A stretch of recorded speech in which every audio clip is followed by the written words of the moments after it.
How's it going, everybody? Welcome back to another video. I'm here in my home country of Canada at Taiwan Fest to have a look around and ask Canadians what are their thoughts on Taiwan and a number of other questions. And we're gonna have a bit of a different discussion than what you might be used to maybe back in Taiwan. Let's go meet some Canadians and see what they think.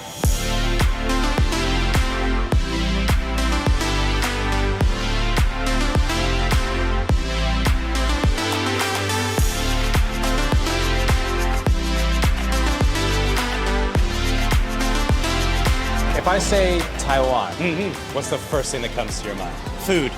Good answer.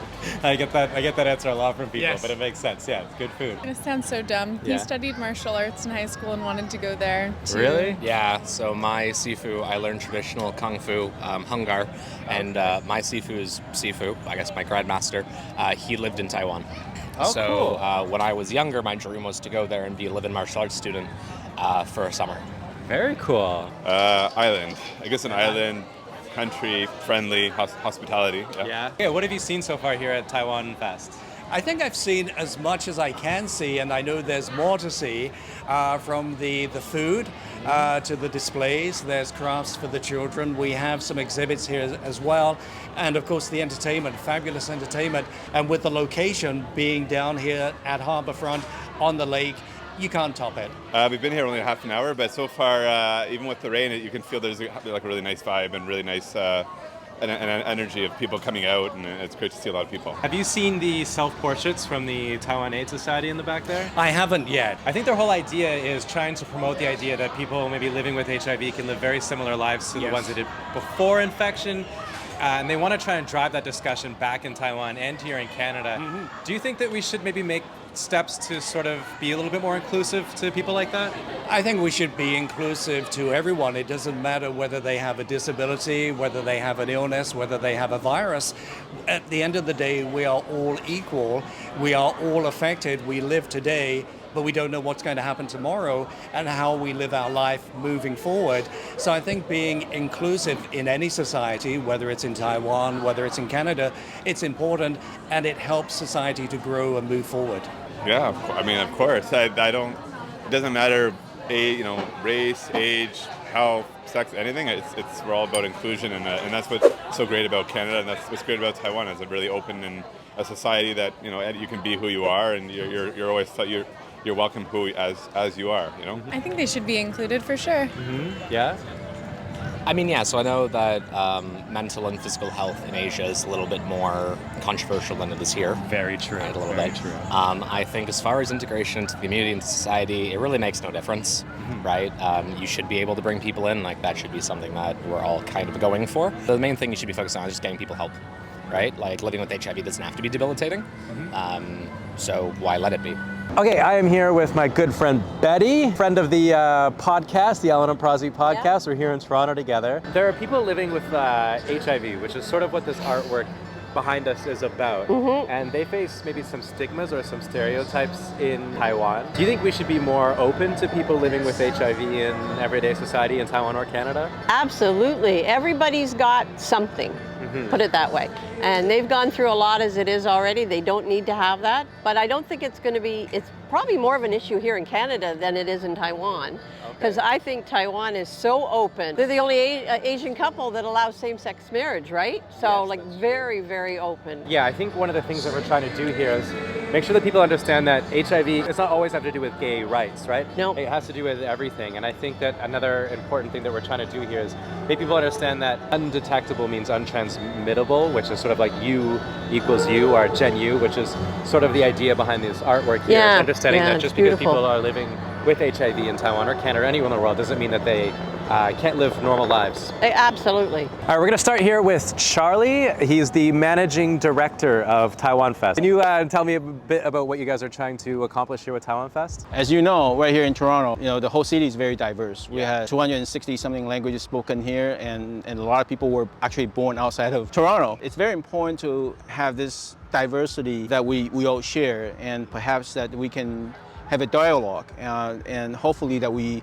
don't just talk about ourselves, we can talk about things that we can build together for the future. So Taiwan Fest has been this platform for cultural dialogue between different communities. And this year, we're actually starting with the Dutch. And reason being that Dutch actually colonized Taiwan in 1624. So next year we'll celebrate their 400th anniversary when VOC actually set their foot on Taiwan. And there's also a huge Chinese speaking population here. You know, people from China, people from Hong Kong, people from Indonesia, Malaysia, and they might have certain perspective on Taiwan. And we're hoping that through this dialogue, through this presentation, that they would learn different things about Taiwan. You know, for example, we have a batik artist, but she married into a Hakka family. So her work would have different look from something that batik from Indonesia. The overall theme for the festival is called Self-Portraits of Formosa. And so it's how we want to show our identity, how we want to tell people who we are. And most importantly, we actually brought a group of self-portraits from Taiwan. And this is our collaboration with the Taiwan AIDS Society.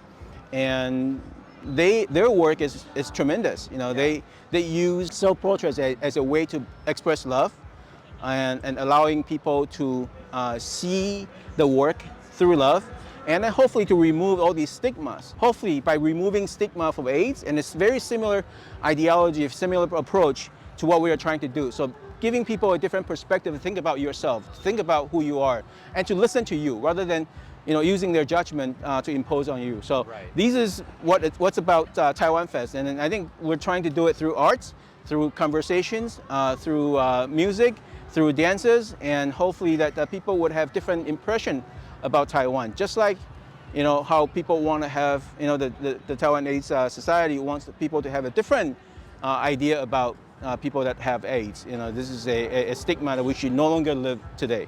How do you think the discussion changes in Canada versus Taiwan around the stigma of HIV? Do you think it's maybe a similar attitude, or do you think there's maybe a bit more progression in one or the other? Or?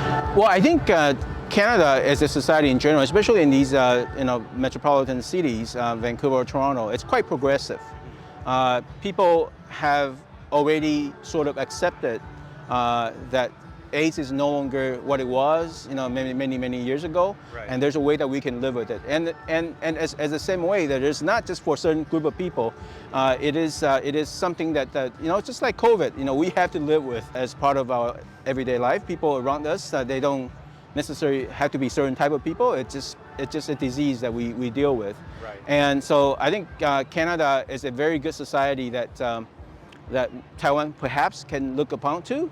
Okay. That how we kind of take this diversity to the next level. I think there's a way that we can move forward together and celebrate our lives together. Yeah. Well, thanks so much for talking to me, Charlie. I'm going to go continue to explore Taiwan Fest and tell the people what they think. Enjoy it. Yeah. And see if the stinky tofu is different here from Taiwan. Yeah, my little sister just tried Neuro Mian for the first time. So oh, cool. Wow, nice. So, yeah. Diane, you got yourself some Neuro Mian, some beef noodle soup from this Taiwan Fest. Your first time, right? Yes.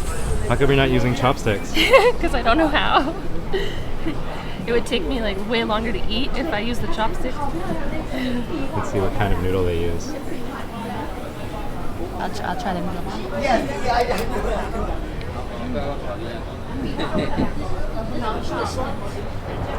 Well, hot. 好吃吗? That's good. The beef is usually really good. By the way, it's such big pieces. Ah!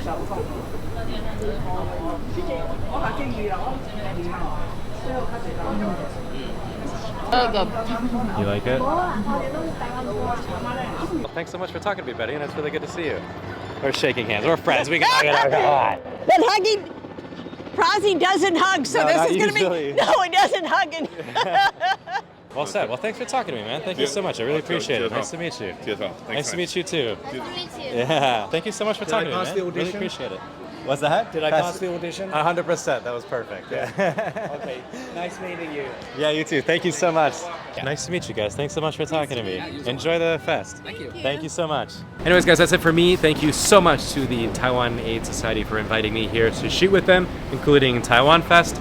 I'll catch you guys next week for another video. Stay positive, keep your stick on the ice, and I'll catch you guys next week for another video. Bye-bye.